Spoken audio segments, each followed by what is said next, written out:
Okay guys, next we will discuss the capacitor filter, which is also represented by C filter, and it is also called shunt filter.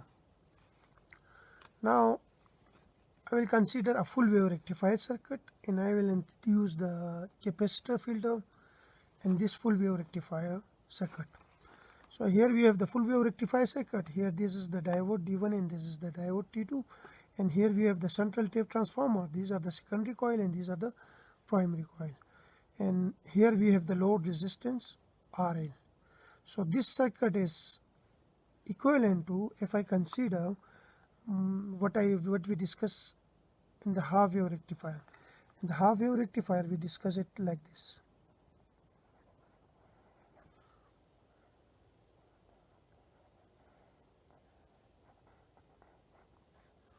We have two diodes, and here we have the load resistance RL. So this circuit diagram is equivalent to this one, because we have already one terminal of the load resistance is connected to the central tape transformer, which is here, and the other load is connected to this line, which is already here. One is central tape, but one is connected to central tape, which is this one, and one is connected in between these two diodes here. So it is connected somewhere in between these two diodes. So this circuit diagram is equivalent to this one. There is nothing different. Here this symbol, this cross symbol or this curve symbol represent that this wire or this connection is not connected to this one. It's out of connection. Now here I will introduce the capacitor filter. Now we have two ways to introduce the capacitor here.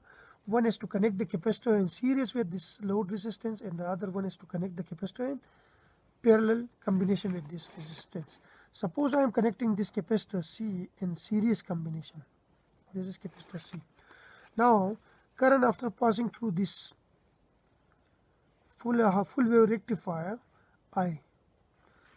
Now this output current contain both DC and AC component. Now we know that a capacitor block DC.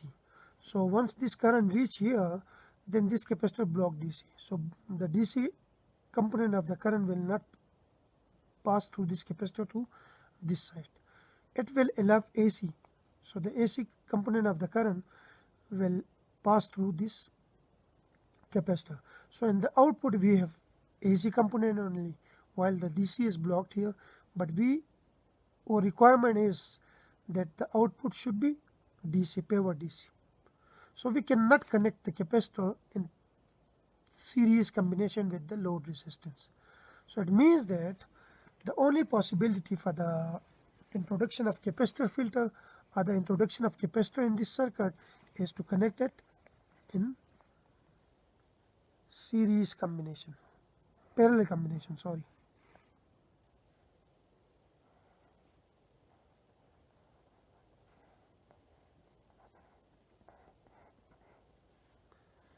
Here we have the two diodes.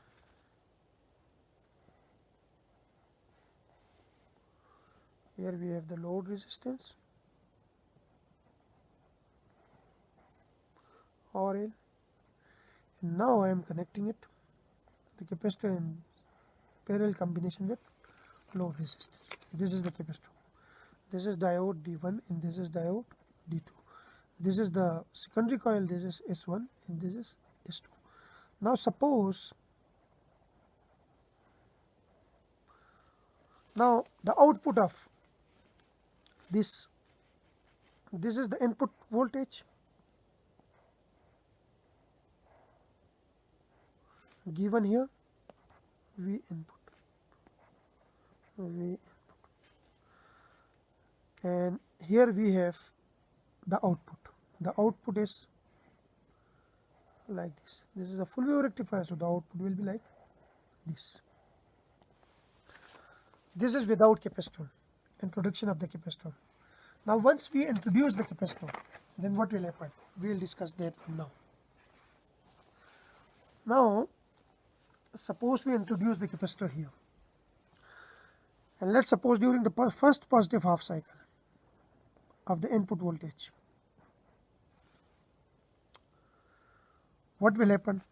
This will become positive, this will become negative, this will become forward bias, and this will become reverse bias. Diode D1 is forward bias and diode D2 is reverse biased. So current will flow through this way. Once current reaches to point, let's suppose this is point A, this is point B. So this is point E and this is point F. Now once this current I reach to point E, then there are two paths for the flow of this current. One is this one and the other one is this one. The current flow this path, I call it IC, the current flowing through the capacitor, and the current flowing through this path, I call it IL, the current flowing through the load resistance. So equal amount of current will flow through these two paths. So after the inductor, what will happen? This dotted line represent, I can write it a little bit bigger. This line represent, this blue line represent the output current without filter. Now here I will use another color now. Now as the output voltage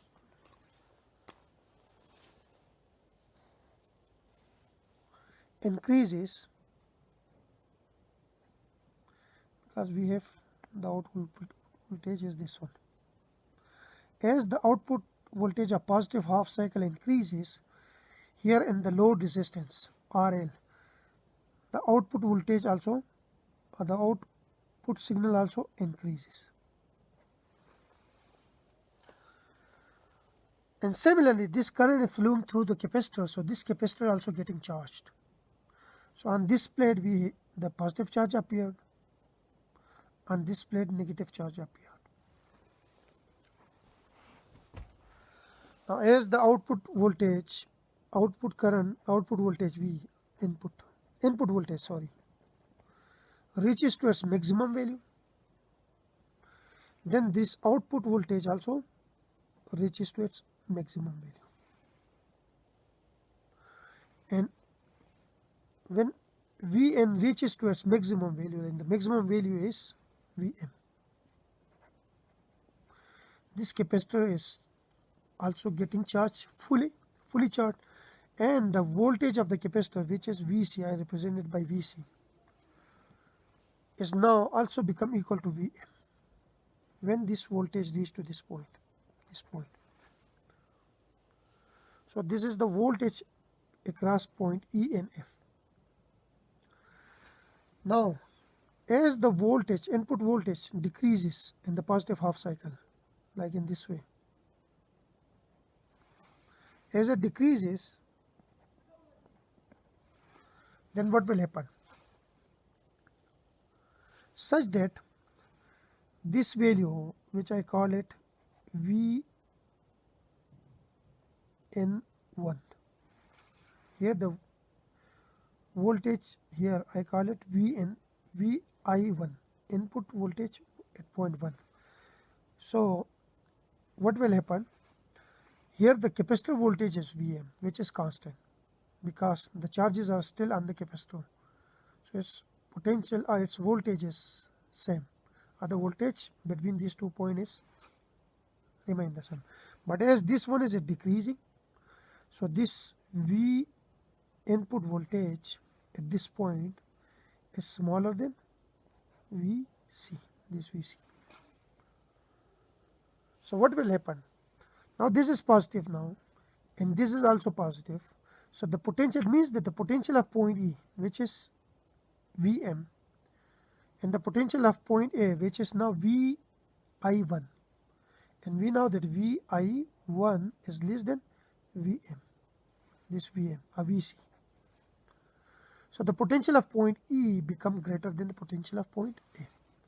Now this point E is connected to positive, so this is more positive than this one. So these positive terminal dominate this positive terminal. So it means that this side now become positive, this now become negative. Even we have the first positive half cycle is running here in the input. So what will happen? This D2 is already reverse bias in this positive half cycle. So here below this point, away from this point, this diode D2 also become forward bias.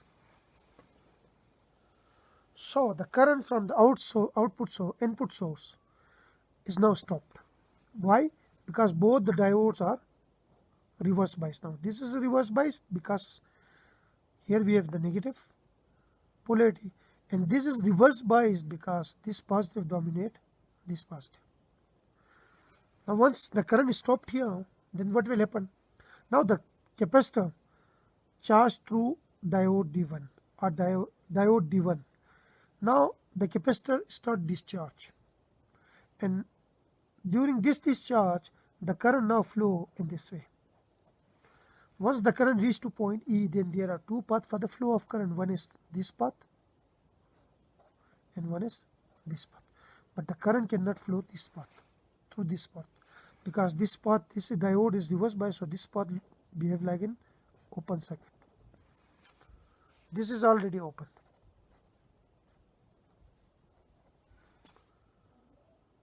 So the current flowing through due to discharge of the capacitor now flow through the capacitor. So the output current, the input current is now stopped.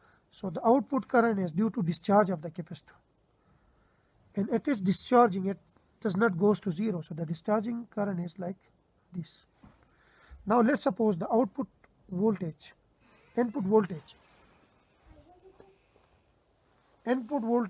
reach to zero. Then the capacitor is still discharging. So the current on the output load and on the load resistance, or the voltage drop across the load resistance, is non-zero. Now once the negative half cycle start, this negative half cycle, then what will happen? Once the negative half cycle start, I will draw this here. Once the negative half cycle start,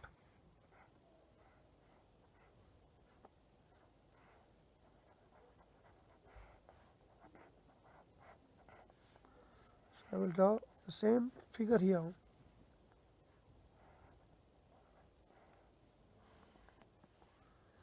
Here we have the load resistance RL, and here we have the capacitor, which is in parallel combination with the load resistor. This is diode D1 and this is diode D2, and here we have the primary coil of the transformer. Now once the negative half cycle start, this negative half cycle, what will happen? This will become negative, this will become positive. So this will become reverse bias. So this circuit behave like open circuit in this whole negative half cycle. Here we have already the positive charge because the capacitor is discharging, but the discharging is slower. So we have still positive charge on this capacitor. This is point E, this is point F, this is A, this is B. Now up to this point, the input voltage V input here is still less than Vc, this Vc, which is Vm when it fully charged. It's still less than this. So this is still positive, this, because this is connected to this positive terminal. So this is still positive, and this is also positive, but these positive dominate this positive. So here we have positive, here we have negative. So D2 is still reverse bias. It is still reverse biased. So it is still reverse bias. So the up to this point, okay. So here we have the discharging of the capacitor still started. The capacitor is still discharged. But during discharge, the potential of the capacitor also decreases, and at this point, the input voltage V input become greater than Vc, because during discharge the potential decreases, so its value Vc, which is not Vm now, it's smaller now because charging are flowing away from the capacitor. So what will happen? So this positive charge now dominate because we have least positive charge here, or even zero positive charge here. So this will become neutral here. So this will become dominate. So this become positive. So this diode D2 now become forward bias. So the current now flowing in this way. This current also flowing in this way. So here this is reverse bias. So the current will move in this way. This current move in two different paths. One is this one and one is this one. So here we have the output current behave like this up to this point. When it's reached to its maximum value, Vm. Once this current flowing through the capacitor, it's charging the capacitor again. So from here to here, the capacitor start charge. From here to here, the capacitor discharge. Now here, the capacitor start charging. Now once the voltage of the input source reaches to this point, then it decreases towards zero. So once it decreases towards zero, then this voltage becomes smaller than the voltage developed here, which is Vc is equal to Vm. Because when the voltage reaches to its maximum value, the capacitor fully charged, and its potential difference or the voltage drop difference between point E and F is equal to Vm, which is this value. Now this is decreasing, so it's reached to this point, and this is still Vm. So the potential of point E now become greater than the potential of point B. So this become positive, more positive than this one. So this become positive, this become negative. So this diode now become reverse biased. So when it's become reverse biased, then this current stop from the input source. Now the current, which current start? The diode, this capacitor become discharged now, and this current start. Now this current once reached to point E, it cannot flow in this way because both the diodes are reverse biased. So the flow of the current is this one. Now the voltage dropped here, developed here, will behave like this.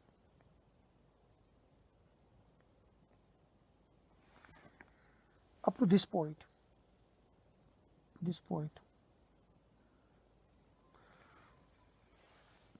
Okay, this is the point. Now once input voltage increase above this point, then again this capacitor discharge stop. This diode D1 become forward bias, this will become reverse bias. We have the current started from this way. This current move either in the capacitor or through the load resistor. The current flowing through the capacitor charging the capacitor. So we have the charging of the capacitor up to this point. And also it appear in the load resistance, so it's appear in the load resistance. So by this way, by this charging and discharging of capacitor, we have the final shape of the current, which is like this.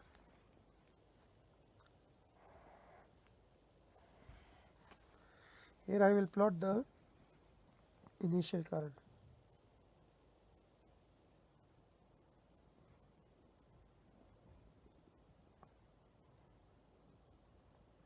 Without filter.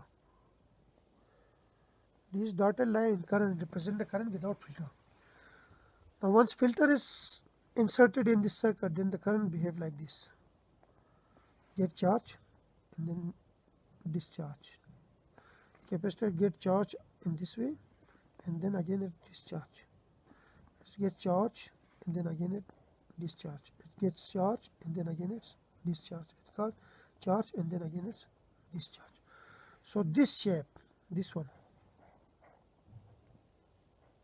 is the net output after inserting the filter in this circuit. Now here I will use a few words that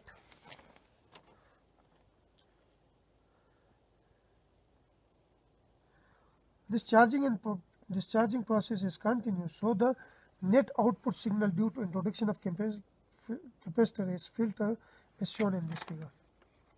It is shown in this figure.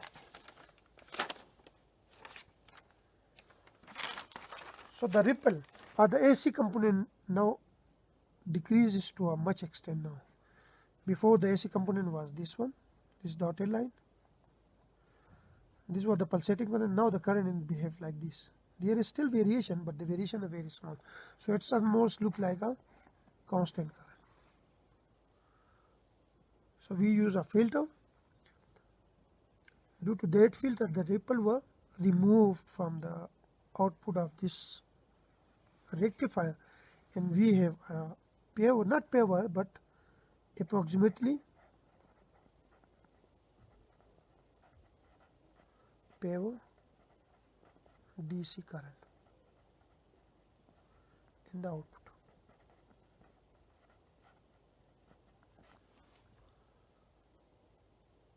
Next we will discuss some other feature in the next video. Again, next video we will discuss some other feature of this capacitor filter. Thank you.